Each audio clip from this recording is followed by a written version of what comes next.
I was just perceived from all of my friends, from my family, as somebody that was just successful at gambling, which just wasn't really the case. In the public perspective, people saw me play these poker tournaments, have success in them. I talked to people about my gambling when I was winning. So behind closed doors, nobody really knew what was going on and the extent of the losses and the damage to my mental health and how bad it had gotten for me.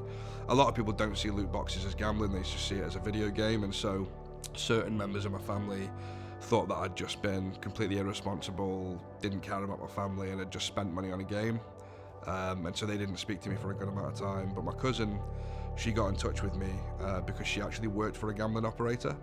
And she sat me down and she said, look, if you take away the product that you were buying and just look at your activity, you know, you were gambling outside of your means or spending outside of your means, you were taking payday loans, you were using credit that you couldn't afford, you were lying to people, you were being secretive, there's mental health effects, it's affecting your family.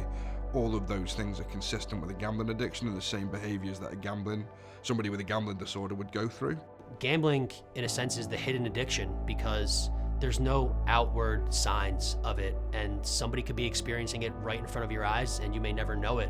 So it was very tough for me, mentally, to deal with just gambling in general when everybody viewed me as successful and I wasn't as successful as they thought, and I was actually really struggling with it. It went from wanting to win to needing to win. I had to now find not only a financial substitute for my football career, but an emotional one. And that's what I was trying to do. I was trying to find the affirmations, the praise, the scoring in front of 20,000 people.